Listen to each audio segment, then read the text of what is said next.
Olá, uma ótima noite para você que acompanha a nossa programação, meu amigo, minha amiga. Seja muito, mas muito bem-vindo a mais uma edição do programa Vejam Só, aquele que é o melhor debate teológico da televisão brasileira. Sempre uma alegria, um privilégio poder entrar aí na sua casa, dividir esses momentos com você, com a sua família, para a gente poder conversar, para a gente poder aprender e juntos construirmos, esse caminho rumo ao conhecimento. Esse é, de fato, o objetivo principal aqui do Vejam Só. Não é simplesmente oferecer para você uma resposta pronta, definitiva. Não. A ideia é que, a partir da reflexão levantada aqui no programa, às vezes da provocação colocada pelo programa, você que nos assiste se interesse pelos assuntos, se interesse pelos estudos da Escritura Sagrada, pelo estudo da teologia e, a partir disso, comece a sua busca por isso. Escute, leia, busque outras informações, outras fontes e construa de fato o seu conhecimento. E, a partir desta construção, que você também consiga dar as respostas às perguntas que nós colocamos aqui todos os dias. Inclusive, eu já vejo muito disso acontecendo lá nas nossas redes sociais, com muita interação, muita participação, inclusive também no meu perfil pessoal lá no Instagram, o @zeca_pereira. Chega por lá, manda lá a sua mensagem, manda a sua sugestão de tema, a sua indicação, a sua pergunta, a gente consegue conversar.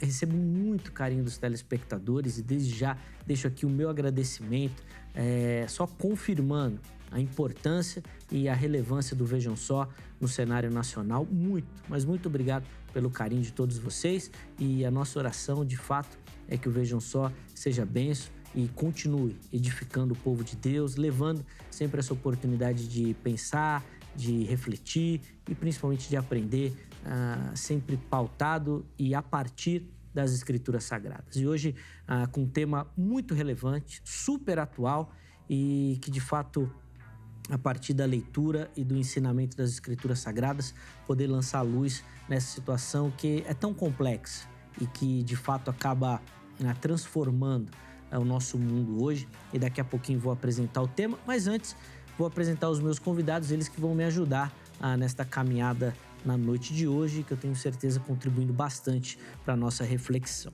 É com muita alegria que o Vejam Só tem o privilégio de receber nessa oportunidade o professor Demétrios Correia Nunes. Ele que é professor lá na Faculdade Evangélica de São Paulo, a FAESP, mais uma instituição amiga aqui do Vejam Só também, que nos ajuda bastante. Professor Demétrios, obrigado pelo carinho, seja muito bem-vindo, meu irmão. Obrigado, Zeca. É um prazer. Uma boa noite a todos. Boa noite, reverendo Marcelo, Zeca, a toda a equipe, a todos que estão nos assistindo. É um prazer poder estar com todos vocês aqui nessa noite. A alegria é nossa, meu irmão, de recebê-lo, de poder aprender junto com o irmão também. E para a gente começar, vou pedir para o irmão passar as informações da FAESP para a gente. Nós vamos colocar aí também o site, o telefone, mas para o irmão falar um pouquinho lá da instituição, para quem nos assiste, passando algumas informações também, por favor. A FAESP é a Faculdade Evangélica de São Paulo. Ela está ligada à Assembleia de Deus Ministério do Belém, uma faculdade já com mais de 43 anos de existência, uma excelente oportunidade de estudos, que tem esse desígnio, esse objetivo de ensinar a palavra de Deus, de maneira precisa, para que as pessoas possam crescer cada dia mais. Boa, então aí, inclusive, nós vamos deixar, durante todo o debate, as informações da FAESP e também vamos colocar lá no nosso perfil oficial do Instagram. De fato, fica aí, inclusive, a indicação e a recomendação do Vejam Só também para você que quer progredir nos estudos também. A FAESP é uma dessas indicações do Vejam Só. Mas também, pastor, quero aproveitar o momento e pedir as informações da igreja também, para passar para a gente aqui direitinho, por favor. Tá bom.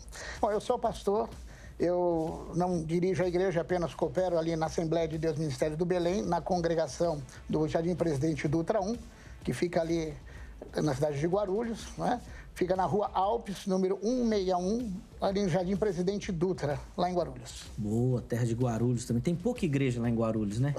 Bastante igreja. Tem Tem bastante igreja. Tem muita, né? Tem bastante.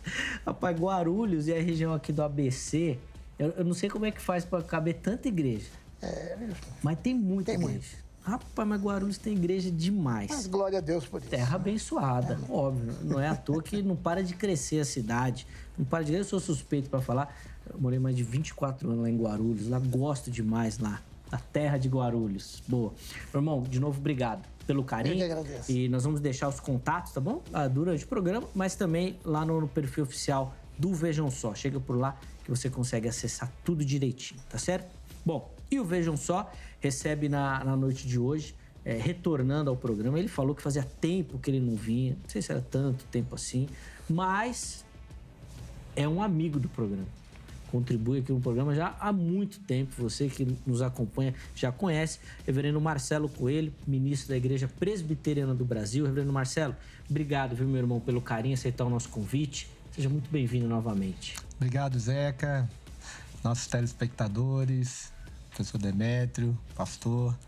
É sempre uma alegria retornar aqui ao Vejam Só e poder estar com vocês, principalmente pela contribuição que o programa tem com a comunidade evangélica no mundo, né? Porque o programa não é só do Brasil e é sempre muito bem recebido esse programa, e é uma honra para mim poder retornar e contribuir aqui agora com esse tema. Poxa, a alegria é nossa, meu irmão, de recebê-lo, de aprender com o irmão. Inclusive, falando sobre essa questão internacional, não canso. Eu uso aqui uma caneta que eu recebi de um irmão que acompanha o Vejam Só, lá do Japão. Olha só. Mandou aqui o José Miura. José, meu irmão, obrigado, viu? Uso com muito carinho, sempre lembro do irmão e só reforço isso que os nossos convidados sempre falam, do alcance e de como o Vejam Só abençoa, além fronteiras, né? Hoje com a internet, então, chega no mundo inteiro. E tem sido bênção, e a gente agradece a Deus por esta oportunidade. Fernando Marcelo, para a gente começar, vou pedir também as informações da igreja antes da gente entrar no delicado tema de hoje, por favor. Sim. Nós estamos lá com o nosso ministério, lá em Barueri, na Igreja Presbiteriana das Nações, que fica na Rua Belgrado, número 443, na Rua do Supermercado Japão, né? E eu quero fazer um convite aqui para você, para todos os dias, às 8 da manhã ou às 6h30, às 6h30 no canal da IPP TV, da Igreja Presbiteriana de Pinheiros, e às 8 horas no nosso canal no YouTube, que deve estar aí na tela, IP Nações, a você participar com a gente da nossa devocional diária, a oração da manhã. Esse já é o 3º ano que, ininterruptamente, todos os dias de segunda a sexta, a gente realiza o nosso devocional lá ao vivo. Então você pode entrar, convidar pessoas para estar conosco. A gente põe o seu nome ali na tela. Legal. E se encontram pessoas também do mundo todo. Às vezes um parente aqui, que a filha foi para Portugal, aí se encontra na oração da manhã, oram juntos. Gente que está na Grécia, na Europa, no Japão, se encontram para a gente orar junto ali no horário ao vivo. Ou você pode acessar depois também e participar conosco da oração da manhã nesse nosso ministério, que Deus nos deu a oportunidade na época da pandemia, né? Mas tem nos dado a graça de continuar todos os dias pela manhã pregando o Evangelho. Que bem. Né? Ali nos nossos canais. Sem muito dúvida, bom. Utilizando uma ferramenta que tem uma potência incrível e que pode ser muito bem explorada, né? A internet, e que a pandemia forçou, mas que agora a gente pode lapidar e utilizar muito bem. E está aí um exemplo de como isso pode ser feito. Nós vamos deixar durante o programa aqui, obviamente, as informações, mas vamos colocar também lá no nosso perfil oficial do Instagram, no @programa Vejam Só. Então chega por lá. Quantos anos já são? 3 anos já? 3 anos. Ininterruptos. Já vamos chegar quase no programa de número 1000. Boa. Daqui a pouquinho já tá igual aquela reunião de oração dos morávios. Pois é. Mais de 100 anos sem parar. Boa. Que legal. Que Deus continue abençoando, e mais um instrumento aí para você poder se edificar, se alimentar da palavra e dividir esse momento aí com os irmãos que se reúnem lá também. Fica a nossa indicação para você, tá certo? Meus irmãos, hoje nós vamos ter a oportunidade de falar de um tema que é muito delicado, que o Brasil já sofria demais com essas questões relacionadas à saúde mental, num período pré-pandemia. Em dados divulgados pela Organização Mundial da Saúde, o Brasil era considerado o país mais ansioso do mundo e, se não me falha a memória, o 5º em caso de depressão. Isso, acho que 2018, 2019, dados da OMS. Pós-pandemia, eu confesso que eu ainda não tive acesso a esses dados, assim, não olhei pesquisas nesse sentido. Mas o que tudo indica é que esses números pioraram, se agravaram e tendem a se agravar, porque a situação relacionada à saúde mental é foco. De qualquer lugar que você vai, ela é foco. E hoje, aqui no Vejam Só, nós queremos falar de maneira mais específica sobre o suicídio. E querendo entender se o cristão, se o povo cristão está livre desse mal ou como pode se livrar desse mal. Principalmente os nossos líderes. Os casos de suicídio envolvendo pastores, líderes de vários ministérios, eles surgem aos montes, relacionados à estafa, a esgotamento, a burnout, né, que também é um termo técnico aí de doenças relacionadas ao excesso de trabalho e compromisso. E a gente quer saber como é que o povo cristão vai poder lidar com essa situação e, principalmente, se livrar disso. E eu vou começar perguntando aos meus convidados exatamente essa pergunta tema. O povo cristão está livre desta tragédia, que é o suicídio?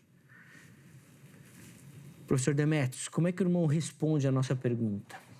A gente pode dizer que o povo cristão está livre ou ele precisa enfrentar essa situação e, com estratégia, se livrar dela?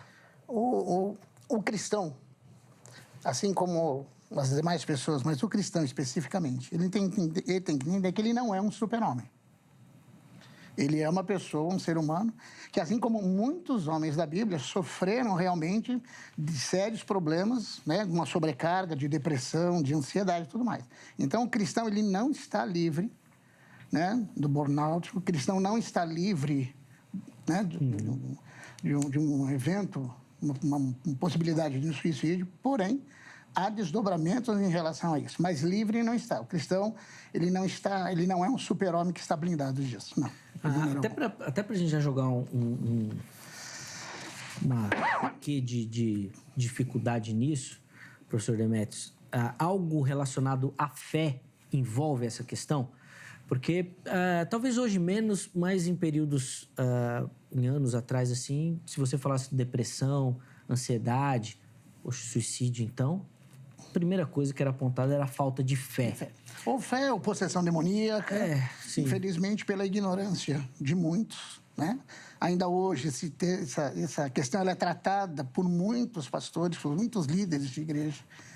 Não é vista do ponto médico, não é vista do ponto de necessidade de um acompanhamento médico. Muitas vezes é rotulada como problemas de falta de fé, como problemas de possessão demoníaca, e isso tem causado um problema muito grande. Tem mudado esse conceito, né? A geração ela tem evoluído, muitos pastores têm observado que isso é um problema médico, que necessita de tratamento, necessita de acompanhamento, e a fé ela é um grande instrumento que pode ajudar a pessoa a se fortalecer para não chegar nesse viés do suicídio ou de uma depressão profunda. Legal. Utilizada como ferramenta de cura, né? Boa. Reverendo Marcelo, quero ouvir a sua opinião também, antes de abrir a oportunidade para quem nos assiste participar também. Como é que o irmão responde? O cristão está livre desse mal? Não está. Né? O pastor Demétrio colocou muito bem. Nós estamos propensos às doenças do nosso tempo, né? E esse tempo que nós vivemos, nesse primeiro quinto do século XXI, é um tempo muito desafiador em relação aos problemas mentais, né? Eu fiz o meu curso de psicologia, Zeca, de 98 a 2002. Então, na virada do milênio, né? E lá no começo do curso, eu ouvia os professores dizerem, né, isso há quase 30 anos atrás, dizendo assim, o século XXI será o século da melancolia. Então, doenças como depressão, ansiedade, etc., terão um vulto muito grande. A gente ouvia isso lá no século passado. Eu hoje falo para os meus alunos lá na psicologia que a gente não imaginava o quanto isso era a gente não conseguiria imaginar que chegaríamos no ano de 2022 com tamanha amplitude nesse problema. Já se previa lá atrás, mas a gente não imaginava que seria tanto, né? E de quebra, a gente teve no início desse século, agora recentemente, essa pandemia que ainda está aqui conosco, né? Que, sem dúvida nenhuma, intensifica ainda mais o problema, né? Eu acho que o cristão não apenas não está livre, como ele tem que atentar tanto para o aspecto da cura, né? E aí nós vamos discutir isso aqui em termos teológicos, né? Em termos práticos, de fé, mas também no sentido de uma leitura verdadeira, uma leitura honesta da vida e dos problemas, né? Por exemplo, pensando na questão do burnout, às vezes você lida com colegas pastores que, notadamente, ele vive sob estresse. Notadamente, ele nunca tem tempo, ele está com um problema já físico, um semblante pesado e não para de trabalhar e as preocupações são imensas, etc. Então, isso tem a ver diretamente com o exercício de um trabalho e uma falta de controle do que a própria Bíblia nos ensina, o apóstolo Paulo ensina para o jovem pastor Timóteo, né? Você precisa cuidar das duas coisas. Você precisa cuidar de você e cuidar da doutrina. Não dá para prescindir de nenhum dos dois, né? Então, eu acho que não está livre e parabenizo até a produção do programa para a gente poder tratar desse assunto, né? Principalmente sobre a ótica do suicídio em si. Sim.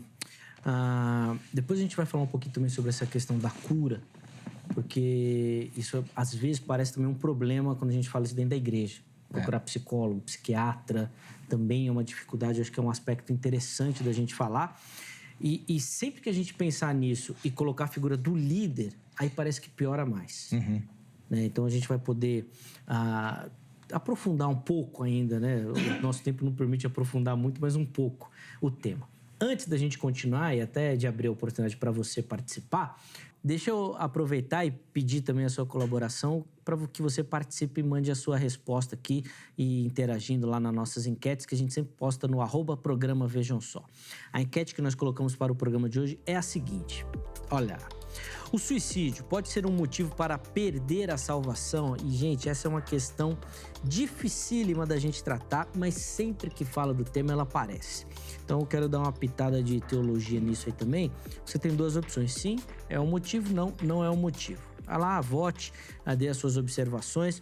Na postagem seguinte, você justifica a sua escolha, por que você acha uma ou outra questão, tá? Durante o programa, nós vamos tentar pegar alguns comentários e colocar aqui para a gente poder aprofundar um pouquinho essa temática. Ó, programa Vejam Só, você nos encontra no Instagram. Se você for lá no Facebook, você nos encontra também, Programa Vejam Só. Se você for lá no YouTube, Programa Vejam Só. Nós reativamos o nosso canal lá no YouTube, onde você encontra os programas novos que nós estamos produzindo e também uma playlist que nós denominamos de Vejam Só Retrô. Tem programa lá a partir de 2005. Tem muito conteúdo bacana, muita informação, muita entrevista. Cara, tá imperdível. Vai lá e assiste. Tem muita coisa legal. Se inscreva, curta, faça parte aí das redes sociais, porque nas redes sociais do Vejam Só, você consegue assistir os nossos materiais ao vivo. É isso mesmo. Nós transmitimos ao vivo as nossas gravações. Aí você pergunta, Zeca, mas como é que gravação é ao vivo? Eu não sei também. Mas eu sei que eu tô aqui gravando e tô ao vivo lá nas redes sociais. Como é que isso funciona, eu não sei explicar, mas tá acontecendo.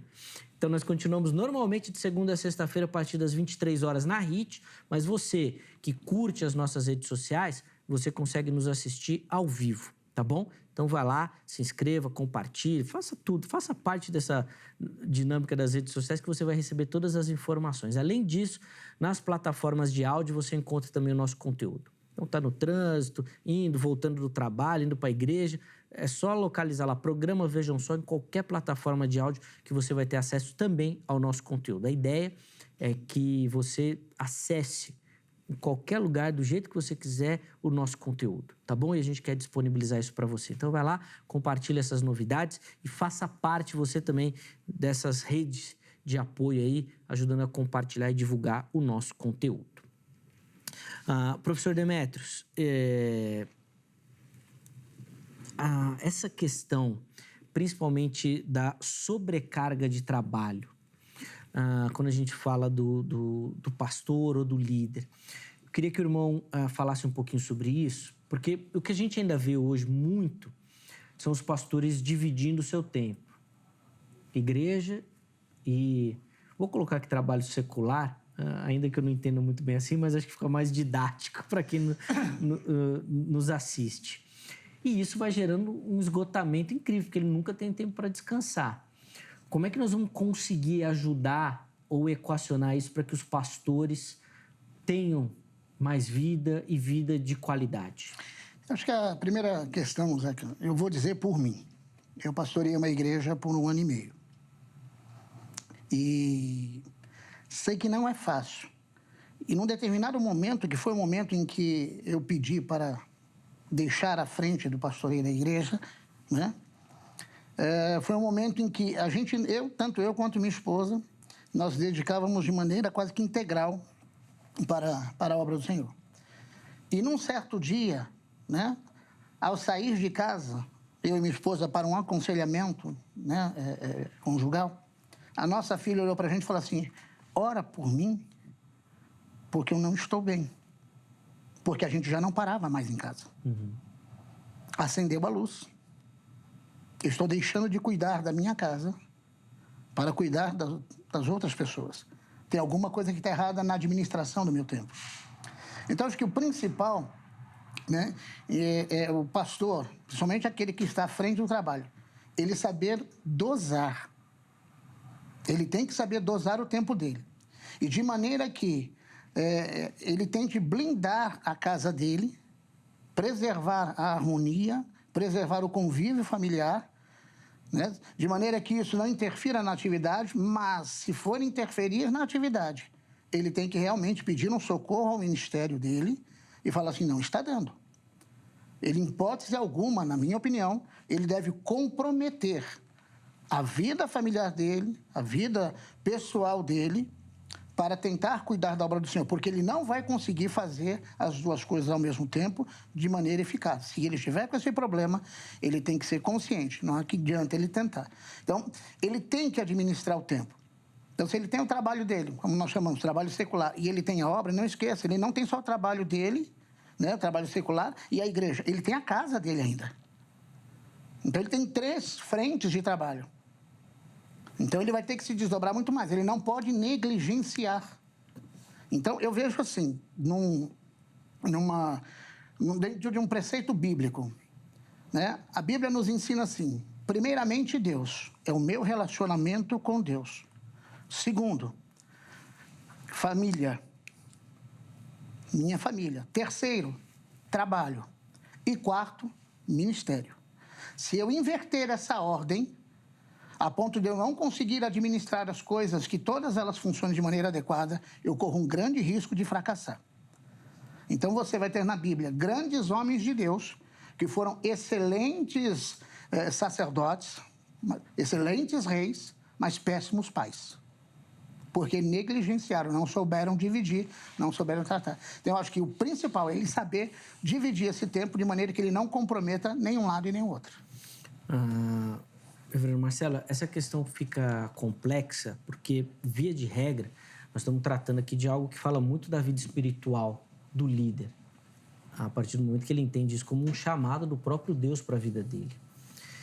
Mas, ao mesmo tempo, inclusive com a institucionalização das igrejas, essa organização eclesiástica, isso virou também uma demanda, vou colocar entre aspas aqui, profissional. E eu não acho que é injusto isso, acho que é até necessário para uma organização. Eu sou mais próximo da IPB, eu sei que tem as reuniões, tem os relatórios, tem um monte de coisa que o pastor precisa fazer além do espiritual, né? Mas como é que o obreiro vai lidar com isso? De organizar tudo isso, de trazer tudo isso. Afinal de contas, ainda que ele coloque tudo isso em ordem, Deus está sempre lá na frente. E para ele, esse chamado é direto de Deus. É interessante que esse ponto, ele casa os dois últimos elementos que o professor Demétrio levantou, né? Que é o ministério e o trabalho. Alguns casos, principalmente na IPB, a gente tem o chamado ministério de tempo integral. Ou seja, a profissão do pastor é o seu trabalho de cuidar do rebanho, né? E ele é remunerado para isso. Só que há uma diferença entre profissão e vocação. Profissão você faz com relatório, com documentos, prestação de contas, administração do dinheiro, de horário e etc. Vocação você faz com o coração diante de Deus, com devoção, com oração. A pregação, ela é um elemento que demanda o preparo, trabalho, mas a dependência de Deus, a vocação, né? E você saber que está ali falando não por você mesmo, né? Então, quando você junta esses dois elementos, você tem que tomar cuidado sobre esse, principalmente no aspecto da profissão, porque o pastor, ele confunde aquilo que é uma vocação. Por exemplo, eu vou entregar minha vida ao ministério por vocação, porque eu sou chamado para isso. Eu, quando fui para o seminário, eu larguei a empresa que eu estava montando com o meu tio, né? Lá no Espírito Santo. Então, é comum, e hoje em dia isso mudou um pouco, tem uma pequena mudança, mas na nossa realidade, professor Demétrio, no tempo lá dos anos 1990, 1900, e antes disso, muito mais, né? Porque o pastor, lá, década de 50, 60, 70 no Brasil, o pastor presbiteriano era quase um doutor, porque ele largava tudo, ele era tido na comunidade como um doutor, como alguém ali no nível do juiz da cidade, do médico, etc. Porque ele abandonava toda a vida chamada secular e ia se dedicar exclusivamente ao ministério. Isso é uma entrega total. Porém, se você confunde essa entrega total com a sua saúde, ou com a sua saúde mental, a sua saúde física, a saúde da sua família, a saúde das suas finanças. Não, eu me entrego para a igreja totalmente, mas quem vai pagar as contas? Né? E um dos grandes motivos de estresse no casal, na pessoa, é o motivo financeiro. Às vezes ele não tem como sustentar a família. Então, você tem a entrega do ponto de vista da vocação, mas você tem uma necessidade de controle do ponto de vista da profissão, né? Quando, normalmente, o estresse na vida do pastor, ele vem de uma confusão entre esses dois elementos, quando ele não consegue diferenciar uma coisa da outra. Exemplo, ele nunca tem tempo para nada, mas ele está sempre disponível. Isso é um problema. Porque quem tem tempo para tudo, não tem tempo para nada. Sim. Então, ele precisa organizar o seu tempo, organizar o seu expediente, marcar os seus horários de atendimento e etc. Numa emergência, ele sai de casa de madrugada, vai lá socorrer a pessoa que está precisando. Mas isso não é regra. O problema é que, quando você confunde a vocação com a profissão, você deixa que não haja um controle no seu estado emocional, físico, familiar, profissional, vida financeira e assim por diante. Aí está estabelecido a armadilha, porque a gente chama de burnout. Sim. Às vezes o burnout ele não vai ser só um excesso de atividade, mas um descontrole na forma como ele exerce a atividade dele. Essa armadilha ela pode ser um pouco mais complexa, Reverendo Marcelo, no sentido de que aquela que deveria ser a comunidade terapêutica será a comunidade que vai oprimir ou pedir todo esse tempo do ministro. A gente já discutiu aqui no Vejam Só, por exemplo, se o pastor deve ou não tirar férias. Por quê? Porque a igreja cobra. Exatamente. E a gente partiu, inclusive, esse debate de uma ilustração que um telespectador mandou dizendo que ele encontrou o pastor na praia, de férias. E ele estava passando por uma crise no casamento. E ele queria que o pastor atendesse. E o pastor falou, irmão, eu tô de férias. E ele ficou indignado com aquilo. Uhum. Não quero entrar no mérito da questão, estava certo, está errado, não é isso. Mas o que eu quero dizer é que a própria igreja vai cobrar isso do ministro. Se o seu membro te ligar agora, e você falar, irmão, agora eu não posso, que agora eu estou no Vejam Só, ele vai ficar bravo com você. Exatamente. E aí você tem, parece cíclico, né? Você tem uma confusão nesses papéis por parte da igreja, você tem essa confusão por parte do pastor, e aí você não sabe a hora de romper o ciclo vicioso, né? Por quê? Se o pastor ensina, né, a si mesmo e corretamente a igreja terá o respeito com o aspecto profissional. Se ele próprio não ensina, e aí parece uma coisa estranha o que eu vou falar, né? Mas parece que a igreja aprende esse tipo de cobrança sozinha, né? Você não precisa ensinar ela. É só você não fazer nada que ela vai achar que tudo é responsabilidade do pastor. Sem dúvida. O problema da igreja é o pastor que tem que visitar. Não, mas tem que ser o pastor. O ministério tem que ser o pastor, porque o pastor é diferente. Há um erro teológico aqui, né? Então, eu acho que tem... É uma junção, né, de descuidos sob o ponto de vista da saúde, do cuidado de Deus, né, da própria leitura do que a Bíblia ensina para o bom andamento da igreja. Né? Você fazer tudo com ordem e decência, por exemplo. É indecente... o pastor, por exemplo, morar numa casa anexa à igreja e qualquer pessoa, a qualquer hora, ir lá bater a porta e falar, vim aqui tomar um café. Mas não preparou, não chamou, não avisou, etc. Não, aqui é a casa da igreja, né? A casa, enfim. Então, não é ordem e decência isso, né? Essa de morar na igreja é difícil mesmo. Essa é complicada.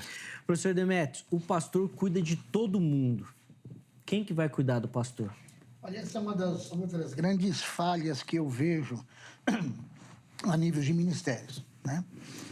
Porque, penso eu, mas sou eu penso, se você tem o pastor que ele é responsável pela membresia da sua igreja, pelos membros da sua igreja, e você tem pastores acima deles, que são responsáveis por umas outras igrejas, né? Pela supervisão. Então, você tem pastores que são pastores de pastores.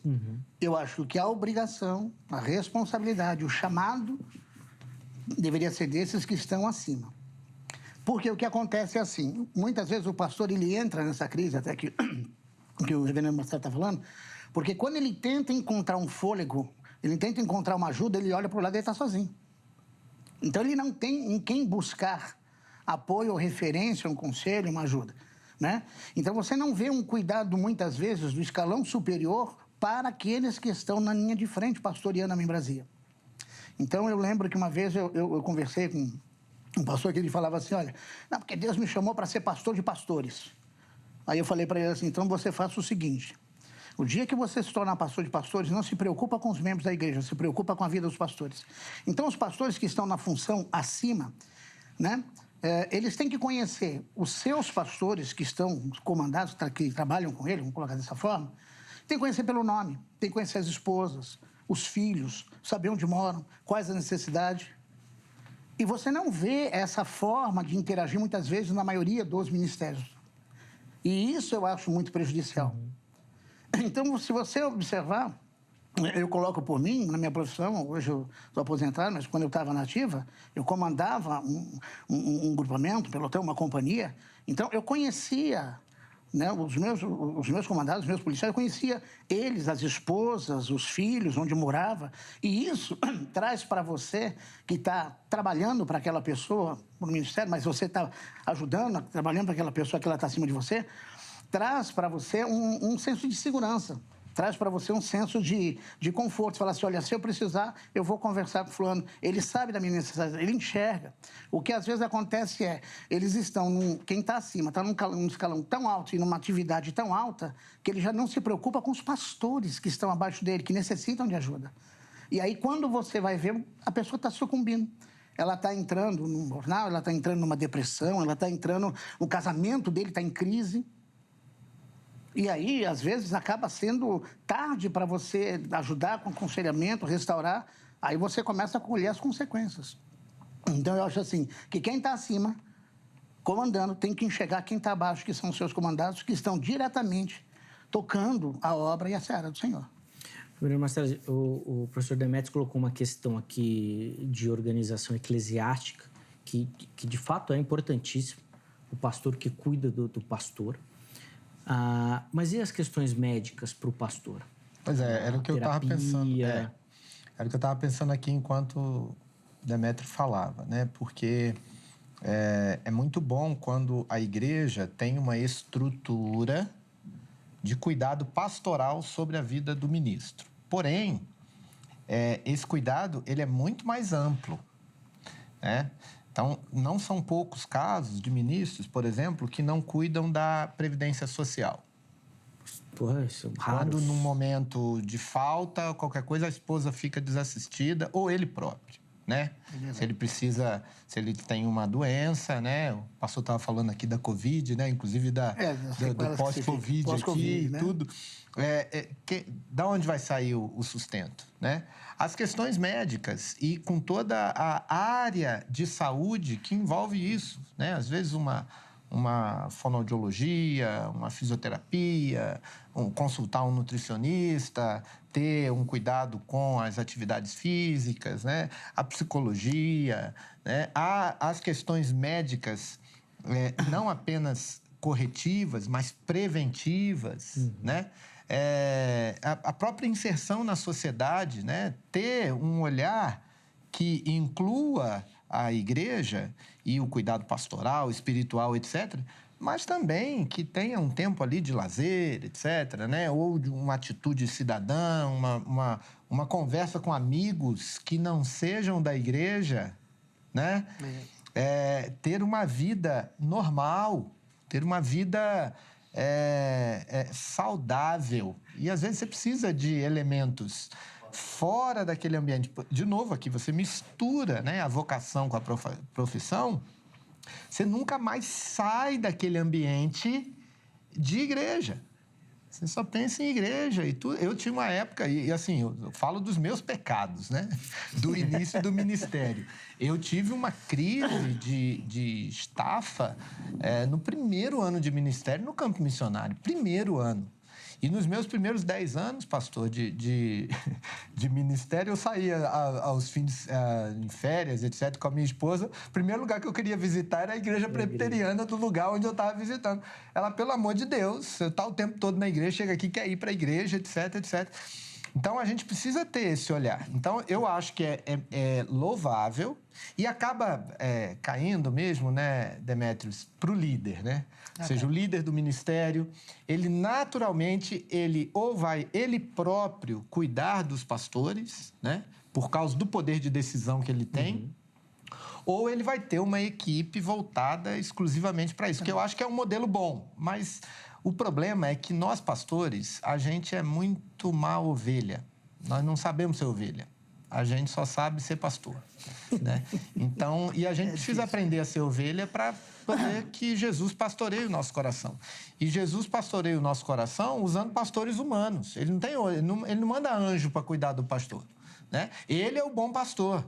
Mas ele deu a vida pelas ovelhas e instituiu uma comunidade de pastores, né, de pessoas que ele chamou para que concedeu dons, né, de aconselhamento, de exortação, de cura, de acolhimento, de visitação, de misericórdia. Ele instituiu isso na comunidade. Então, nós que estamos no papel de pastor, a gente não sabe ser ovelha. A gente só sabe... às vezes, quando a gente se vê, a gente está respirando apenas isso o tempo todo. Então, eu acho que é bom, mas precisa ampliar um pouco mais. Eu fico com a impressão, e queria até repercutir isso com vocês, assim, porque me passa a impressão que o pastor ele não sabe pedir socorro. Como eu falei aqui, eu sou membro da IPB e tenho mais proximidade com o modelo. E um presbitério que eu fazia parte tinha a Secretaria de Apoio Ministerial, o apoio pastoral. Inclusive, durante muitos anos, o reverendo Abias Clemente, que foi o responsável por essa secretaria, Irineu Abias já nos braços do Senhor, mas um irmão queridíssimo, com palavras super sábias, mas sempre que ele apresentava o relatório, ele falava isso. Meus irmãos, eu procuro, eu falo, as portas estão abertas, mas ninguém vai. Ninguém vem. Mas uma coisa... Ninguém quer, ninguém se abre. Mas uma coisa que eu vejo é assim, né? O reverendo Marcelo, ele, como psicólogo, ele sabe bem disso. Normalmente, quem precisa de ajuda não pede. A pessoa, para ela chegar ao ponto dela falar assim, ó, eu preciso de um tratamento, eu preciso de uma ajuda, é porque ela já extrapolou. Então, o que vai acontecer... Mas, em geral, desculpa só te cortar, só para ir na linha, mas, em geral, depois ele reclama que ninguém procurou. Que ninguém procurou. Ele não procura, mas depois ele reclama. É igualzinho a outra ovelha. Sim. Então, assim, eu vejo que muitas vezes, quem está acima, você não pode ter a inércia de ficar esperando ser movimentado. Se você criar um mecanismo, criar um hábito, se você criar uma estrutura de interagir com esses pastores, automaticamente eles vão interagir e se abrir com você. Eu diria que é igual uma família. Se eu ficar na minha posição de pai, eu sou pai, e não interagir com o meu filho não vai se abrir comigo. Ele não vai pedir ajuda, por mais que ele precise. Agora, se eu deixar um pouquinho de lado a figura de pai e me tornar amigo dele, mais do que pai, mas me tornar amigo, então eu começar a me aproximar dele, eu sair da minha posição e me aproximar dele, então eu abro um canal. E eu vejo que isso às vezes não acontece. A gente está esperando que a pessoa venha pedir ajuda, mas nem sempre. Sim. Aí entra uma outra questão que eu fico com a impressão, assim, já um pouco mais distante, que esse é um reforço da própria estrutura eclesiástica. Principalmente uma estrutura eclesiástica que a gente tem hoje muito pautada no universo corporativo. Então, resultados, planilhas, números... Método, planejamento, visão, etc. E tal. Poxa, às vezes os pastores têm que dar o relatório lá dos cultos ou das pregações que fez. Tem relatório lá que tem 4, 5 pregação por domingo. Se você botar na semana, dá 30, 50. Botar no ano, dá mais de 500, 600. O cara tá pregando tanto assim, não tem nem dia no ano pro cara pregar tanto desse jeito. Se ele fez isso mesmo, ele tá arrebentado. Mas por conta da pressão, parece que essa estrutura que o pastor Demésio está falando, de você ser uma comunidade acolhedora, isso falando de liderança, tá, gente? Você não encontra porque a pressão é o contrário, é de business, vamos dizer assim, business. É verdade. E às vezes mais de dentro do próprio pastor do que da própria estrutura, né? Porque a estrutura acaba... o ministério, né? Ele acaba tendo que aparar as arestas e cuidar dos feridos, né? Mas com poucas atitudes de um controle preventivo, né? Tem até uma anedota que se conta, né?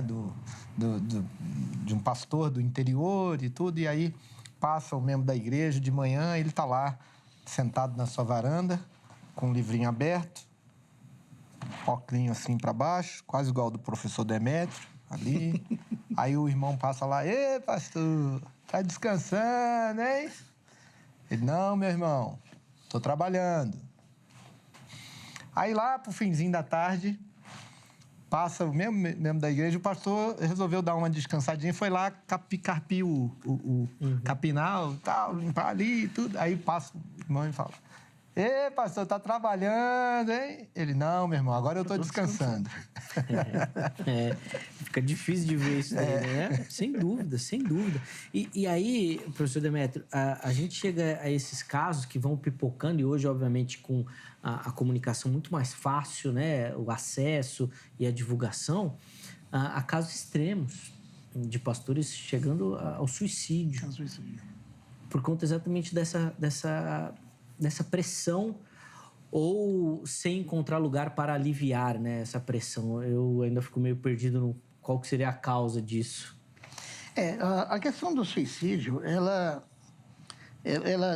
pegando o foco, a gente tem que imaginar o seguinte, o suicídio, que nem você estava comentando no início, eu fui fazer uma pesquisa, em 2020 foram 12.900 suicídios no Brasil, o que dá 35 suicídios por dia. É muita coisa.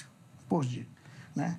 É um número muito alto. 90% desses, o suicídio tem diversas causas. né? Você tem suicídios que, por exemplo, a gente costuma dizer que tem suicídios que são pessoal, tem outros que são de forma coletiva, tem outros que eles são cultural, tem outros que são ideológicos, né? Mas a grande maioria, que é o número de suicídios pessoais, tem outros suicídios que são sacrificiais, tem outros suicídios que são heróicos, enfim, você tem diversos tipos.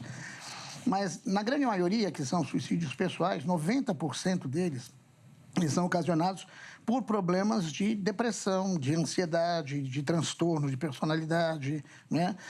De psicose, demência, ou, às vezes, associação com alguma dependência química, enfim, tem diversos casos. Mas 90% são por causa de problemas emocionais que levam a pessoa a isso. Então, a grande chave é o problema emocional, ou seja, porque a pessoa, pelo que eu vejo assim, ela é dotada todos nós somos dotados de temperamentos. E nós podemos passar pelo mesmo problema juntos, nós três. Mas pode ser que cada um vá reagir de uma forma diferente a esse problema. E essa forma de reagir, pode ser que um problema para mim não seja problema, eu vou levar bem.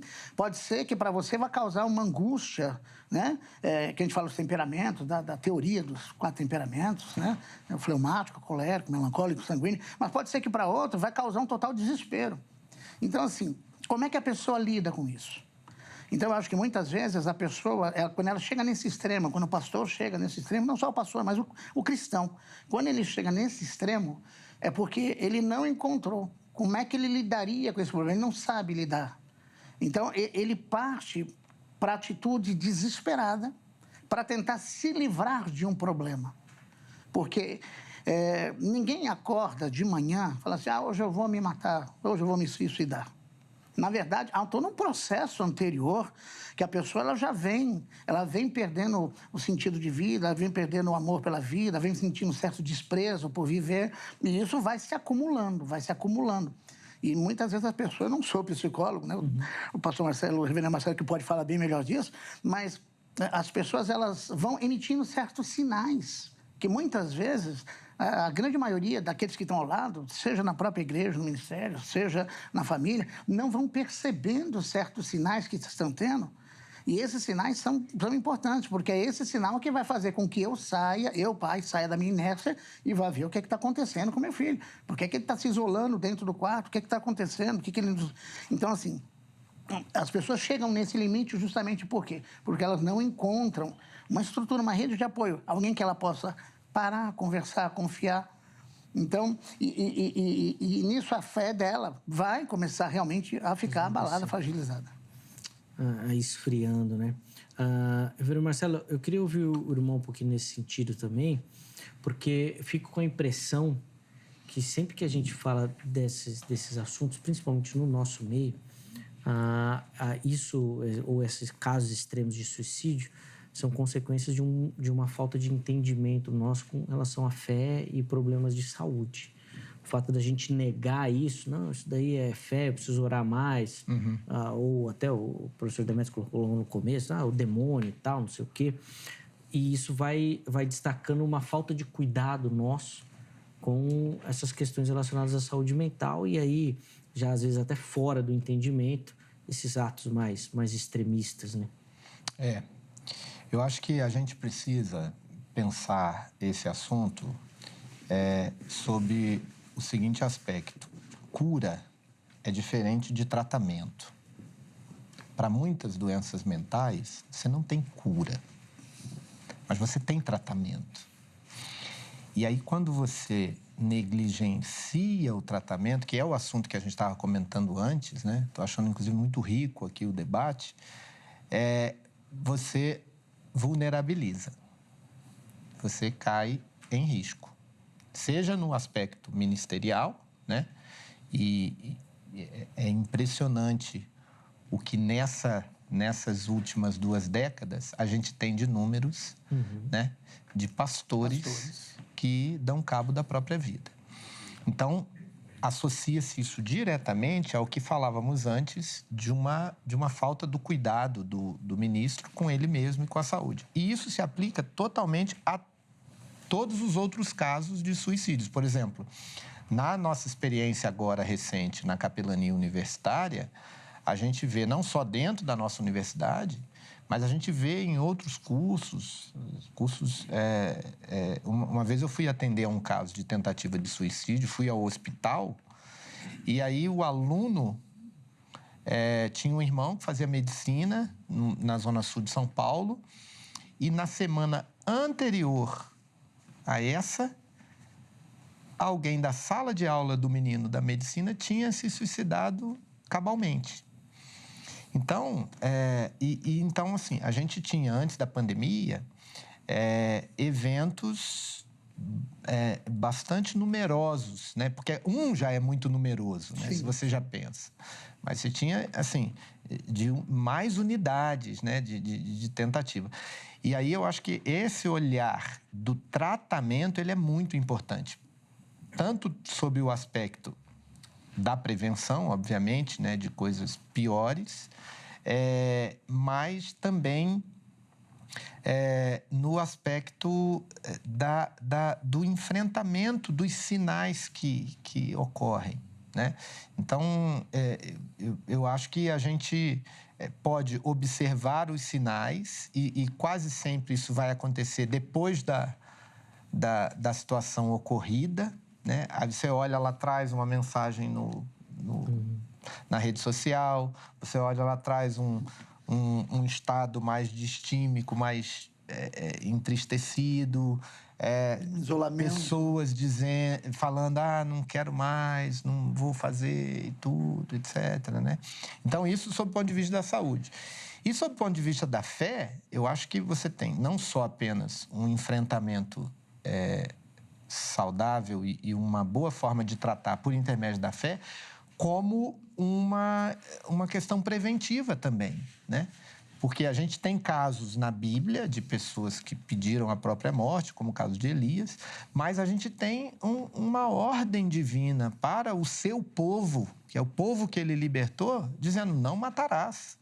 Então, você tem um compromisso do coração diante de um Deus que é o seu Deus pessoal, dizendo que ele dignifica e ama a vida acima de tudo. Não matarás.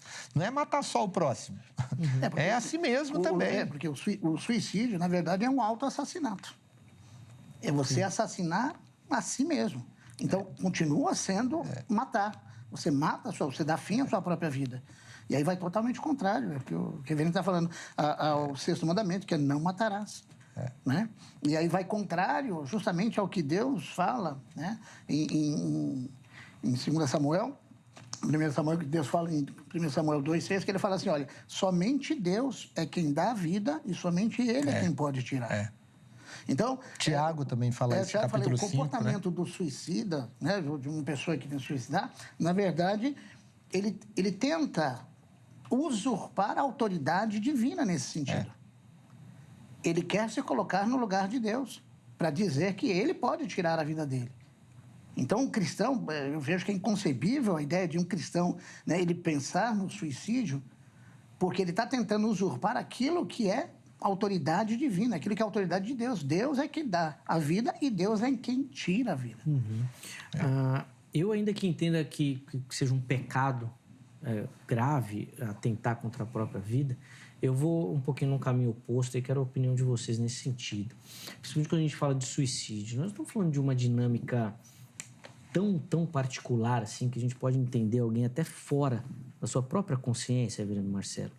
Aqui, por exemplo, essas questões assim de fé, como tirar a autoridade de Deus, que são aquelas questões do pecado que a gente comete diariamente, né? Onde a gente quer falar que pode mais do que Deus.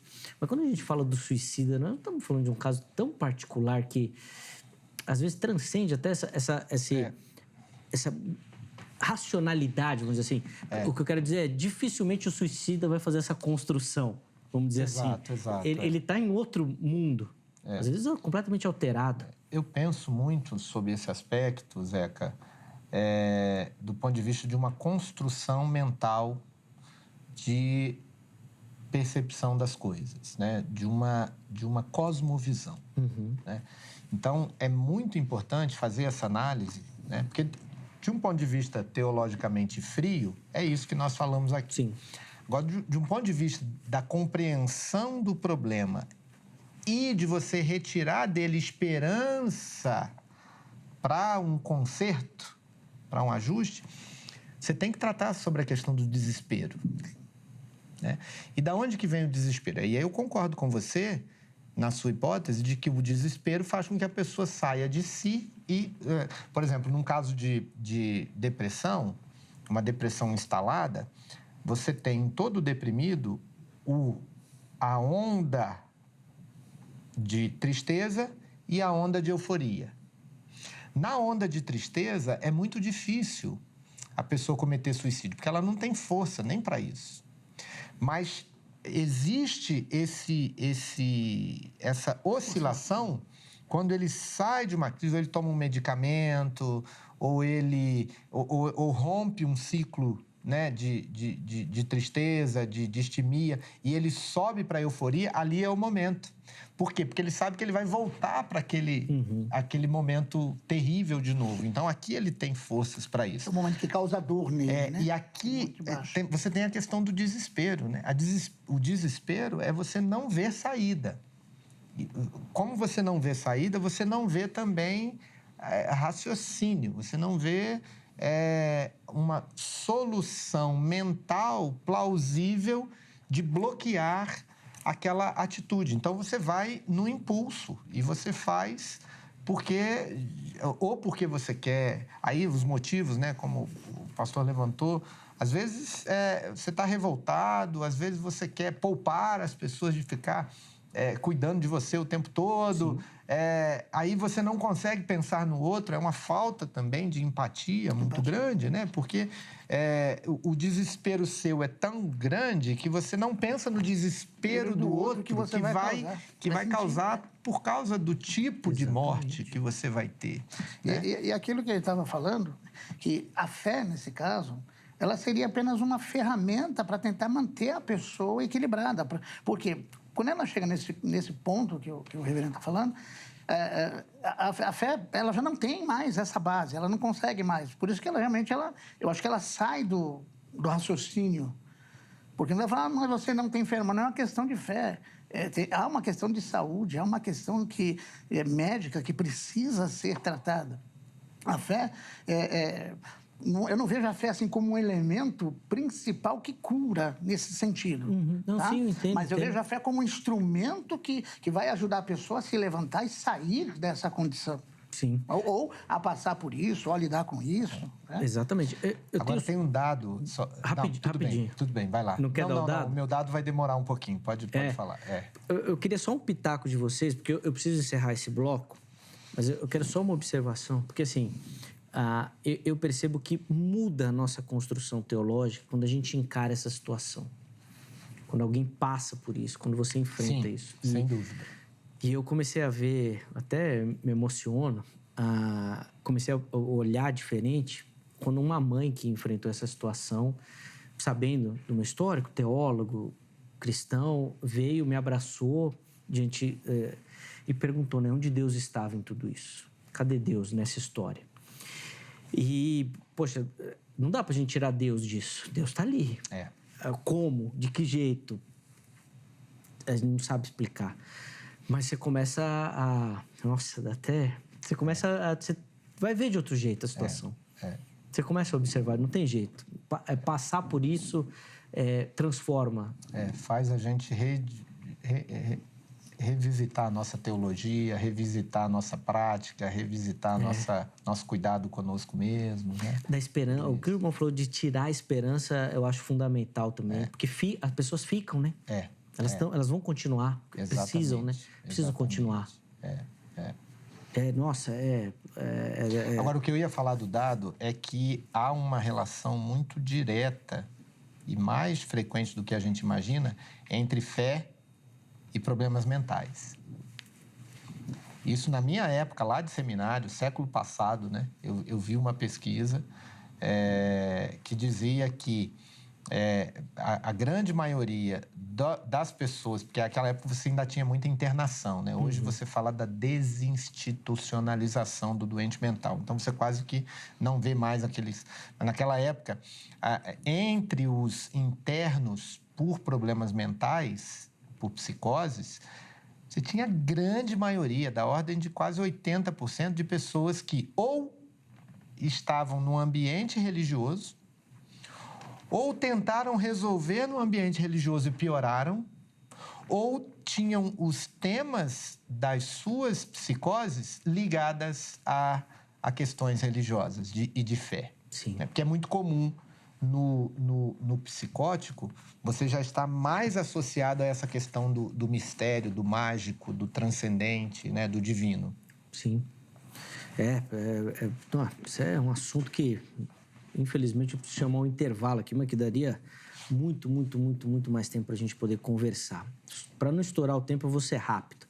Tome nota do telefone da Agrade aí, Academia Teológica da Graça de Deus, parceira do Vejam Só. Código 11 3115-0819 é o telefone da Agrade. Anota, amanhã você liga e aí tira todas as suas dúvidas, tá bom? Em horário comercial, para você que gosta e quer estudar, quer aprender um pouco mais sobre as escrituras, sobre teologia, a Agrade é uma das indicações aqui do Vejam Só, tá bom? Procure pelo pessoal por lá. E se você gosta da HIT, gosta da nossa programação, tem o site à sua disposição ou em todas as redes sociais você encontra a HIT também. Vai lá, HIT TV, TV HIT, procura que você vai nos localizar por lá, no canal oficial da HIT lá no YouTube. Você consegue ver e rever toda a nossa programação, tudo lá à sua disposição, tá bom? Intervalo rápido, o Vejam Só vai, mas daqui a pouquinho nós já estaremos de volta.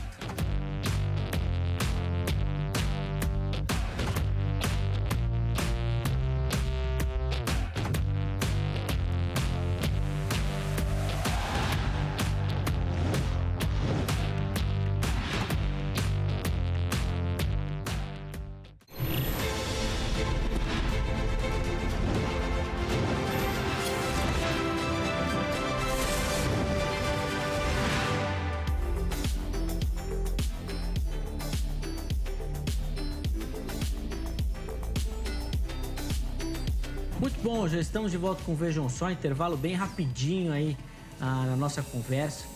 Neste bloco ele é mais curtinho, mas os meus convidados, o professor Demétrios Correia Nunes e também o reverendo Marcelo Coelho, vão ter a oportunidade de fazer considerações finais e oferecer para você, meu amigo, minha amiga que nos assiste, uma aplicação do tema. Poxa, como é que isso precisa, de alguma forma, transformar e mudar a sua cosmovisão. É claro que tinha muita coisa para a gente falar, quem sabe, se possível ainda esse ano, a gente retome o tema e converse um pouquinho mais sobre esses assuntos, tá bom? Antes de devolver a palavra aos meus convidados, deixa eu dar aquela moral para você que me acompanha, me assiste e curte o Vejam Só e manda a sua foto aqui pro programa. Todo mundo que mandar a foto, que aparecer aqui no programa, vai concorrer a um presente que eu vou mostrar na sequência, tá bom? Primeiro, como é que você faz para participar? Vá lá no nosso perfil ou do Instagram ou na nossa página do Facebook. Programa Vejam Só, tá bom? Qualquer uma das plataformas, coloca lá que você nos localiza. E por lá você vai localizar aquelas mensagens diretas, né? Que vai cair direto na mão da nossa produção. Aproveita que você está assistindo agora o programa, já faz uma selfie e encaminha. Bem simples, tá bom? Não precisa de muita produção, não. Faz uma selfie e manda. Junto com a foto, nome completo, cidade e estado. Aí a produção vai separar essa foto, vai colocar aqui direitinho e nós vamos te mostrar aqui, você vai concorrer aos nossos presentes, tá bom? Vamos lá para as fotos. A primeira delas vem lá de Goiás, São Luís de Montes Belos. Olha só que legal. Quem nos assiste aí, ó, é a Edilane Diniz. Obrigado, viu, Edilane, pelo carinho, pela audiência. Muito bacana poder chegar aí em São Luís de Montes Belos. Confesso que eu não conhecia, hein? Essa cidade, lá em Goiás. Fica aí o meu abraço, viu, minha irmã? Obrigado pelo carinho, tá bom? Pela audiência. Próxima foto vem aqui de São Paulo, capital, e quem vai aparecer aí pra você é o Jairo Felipe. Ô, Jairo, meu irmão, obrigado lá, acompanhando. Fez o que eu falei, ó, fez uma selfie e mandou. Olha como é fácil. Obrigado, viu, Jairo, meu irmão, pelo carinho. Deus abençoe muito, meu irmão, a sua vida também. Obrigado pela audiência. A próxima foto vem lá de Pernambuco, cidade de Olinda.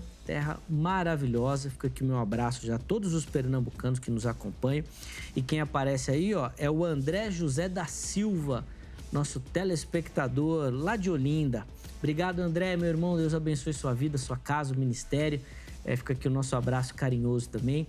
E eles que apareceram agora e quem apareceu aí durante o mês de outubro vão concorrer a estes presentes aí. Primeiro, uma Bíblia, um oferecimento da Sociedade Bíblica do Brasil. Bom, o trabalho da Sociedade Bíblica dispensa apresentação, é um material muito bonito, de fino acabamento editorial. Nós vamos mandar aí para você. E também o livro do professor Adalto Lourenço, A Triste História da Evolução.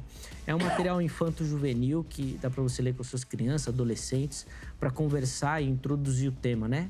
Sobre a teoria da evolução e o criacionismo. O professor Adalto é referência nesta temática e vai te ajudar aí, tá bom? A conversar sobre esse assunto tão importante. Então, mande a sua foto e nós vamos enviar para você de presente este material, tá bom? Meus irmãos, nesse bloco o tempo é bem curtinho, então vou dar 3 minutos para cada um, tá bom? Considerações finais e uma aplicação.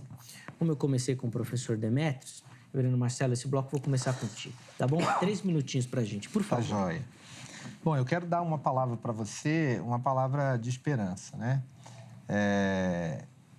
Eu vou aqui para 1 Coríntios, capítulo 13, pensando que o tempo todo nós dependemos do amor de Deus para nós nos portarmos corretamente na vida, né? Então, pode ser que você tenha visto tanto desse tema e tem talvez considerado algumas coisas no seu coração, às vezes por desespero, por medo, por vazio.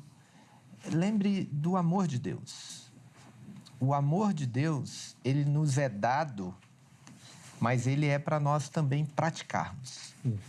Ou seja, e esse amor é o amor que nos sustenta. Deus nos sustenta pelo seu amor e com o seu amor em nossos corações, a gente sustenta a vida, né? Nossa e do nosso semelhante. Então, às vezes, por causa de conflito, situações que você não sabe o que fazer, lembre, né, daquilo que o Senhor nos diz na sua palavra, né? O amor é paciente, é benigno, ele aguenta as coisas, né? Então, Deus suportou por nós, né, a vida. Ele entregou a sua vida por nós para a gente poder ter paciência, para a gente poder, né? O texto nos fala que o amor tudo sofre, tudo crê, tudo espera, tudo suporta. Esse é o plano de Deus para nós. O plano de Deus para nós é que a gente, em nome do amor dele por nós, e nosso, por ele, e por causa desse amor por ele, por nossos semelhantes, faz a gente sofrer qualquer coisa. Em nome do amor de Deus, a gente sofre, a gente espera. A gente não resolve as coisas, mas a gente deixa para que o Senhor resolva, né? A gente crê, a gente espera pelo Senhor e crê na verdade do Evangelho, crê naquilo que nos sustenta. E a crença não é uma questão de sentimento, é uma questão de convicção, né? É uma firmeza, né? E a gente poder ter essa condição de enfrentar, de suportar, de segurar as pontas, né? Tudo em nome do amor, porque a gente precisa desse tripé, né? Da fé, da esperança e do amor. Mas o maior desses é o amor. Então, que você abra o coração hoje para receber o amor de Deus, porque isso vai trazer uma nova percepção e uma nova dimensão no enfrentamento das suas dificuldades, dos seus problemas. Sem dúvida, inclusive do enfrentamento das nossas próprias emoções, né? Exatamente. Como lidar com elas, tudo. Poxa, que bacana, Reverendo Marcelo. Obrigado, viu, meu irmão, pelo carinho, pela palavra. Tenho certeza que quem nos assistiu aprendeu e foi muito edificado. Amanhã, 8 horas da manhã, o pessoal pode acompanhar. Estamos ao vivo no IP Nações, na oração da manhã, começando o dia na presença do Senhor. Você é nosso convidado. Amém. Corre. Fala para mim amanhã cedo que você me viu aqui no Vejam Só e a gente vai estar junto aqui. Boa, tá bom? boa. Corre lá para dar uma descansada para amanhã cedo já estar na oração com os irmãos. Nós vamos deixar os contatos todos que o reverendo Marcelo passou lá no nosso perfil oficial do Instagram, @programa Vejam Só, tá bom? Professor Demetrios, 3 minutinhos por irmão também, considerações finais e uma aplicação, por favor. Bom, meus amados, nós vemos na Bíblia o exemplo de muitos homens de Deus que passaram por processos de muita angústia, né? Jó, Elias, o próprio Moisés, Jonas, passaram por um processo realmente de profunda angústia em que, em um determinado momento, né, até desejaram não viver mais. Mas a grande diferença que eles conseguiram superar isso é justamente porque eles tinham uma coisa chamada de maturidade espiritual e relacionamento com Deus. O que a gente observa é que muitos cristãos que tomam essa decisão desastrosa de ir ao suicídio, essas pessoas, muitas vezes, elas têm um relacionamento com Deus muito superficial, muito raso, né? Então, isso vai fazer, porque essas pessoas buscam, na verdade, elas não buscam em Deus o seu refúgio, elas buscam em Deus a solução dos seus problemas. Elas não buscam em Deus a sabedoria e a estrutura para enfrentar essas adversidades, enfrentar essas lutas. Elas buscam em Deus que Deus os livre dessa situação. E, na verdade, o que a gente tem que buscar, né, é o que o reverendo está falando, buscar em Deus a sabedoria, a maturidade, o relacionamento com Deus. Esses homens de Deus só conseguiram superar esses momentos de profunda angústia e depressão porque eles tinham uma intimidade com Deus muito forte. Eles tinham um relacionamento com Deus. Relacionamento que Deus está disposto a nos conceder a todo e qualquer momento. Mas, muitas vezes, Deus não vai dar a solução, mas Ele vai dar estrutura para você passar pela adversidade. Ele vai dar estrutura, mas você vai ter que passar por ela. Deus não vai te livrar, mas Ele vai te manter firme. Você vai passar pela adversidade. Então, o que eu digo a você que está passando por um problema dessa situação, não se desespere. Fica aquela palavra do Senhor, que Deus é o teu socorro, na tua fortaleza, bem presente na tua angústia. Busque em Deus sabedoria, busque em Deus estrutura para passar por esse momento de adversidade. Mas também não esqueça que, assim como o reverendo Marcelo falou, Deus levantou pessoas para te ajudar. Então busca aconselhamento, busca ajuda, busca tratamento. Fala, põe para fora o que você está sentindo. Busca socorro de um psicólogo, busca socorro de um familiar, de um parente, de um amigo. Fala que você precisa de ajuda. Antes que o fim seja trágico, antes que o fim seja tarde, antes que você sofra e vá fazer com que os outros sofram também. Porque Deus quer a tua felicidade e Ele está disposto. Busque nele sabedoria, que com certeza Ele vai te ajudar. Amém. Obrigado, professor Demetrios, também pelo carinho. Obrigado por atender o nosso convite. Foi muito bacana a nossa conversa, que é aprender junto com o irmão. Nós vamos deixar também os contatos, tá bom? Todos eles disponíveis lá no nosso perfil do Instagram, @programa Vejam Só.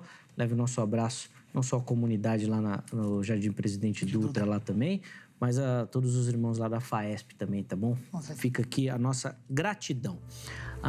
Deixa eu colocar só o resultado aí da nossa enquete. A gente nem conseguiu repercutir muito sobre essa questão, mas o que a gente perguntou foi lá se o suicídio pode ser um motivo para perder a salvação. 75% dos internautas responderam que sim, 25% responderam que não. Agradecer aqui ao Thomas Silva, Alexandre Farias e a Venair Paiva. Foram alguns dos comentários que nós separamos, mas, poxa, pelo tempo, infelizmente, a gente não conseguiu colocar aqui, mas fica registrado o meu agradecimento a todos vocês, tá bom? Bom, vamos encerrar a edição de hoje. A nossa oração e nosso pedido a Deus é que, se essa for a vontade dele, amanhã nós estejamos de volta com mais uma edição, sempre preparado com muito carinho para você que nos acompanha. Um forte abraço e até lá!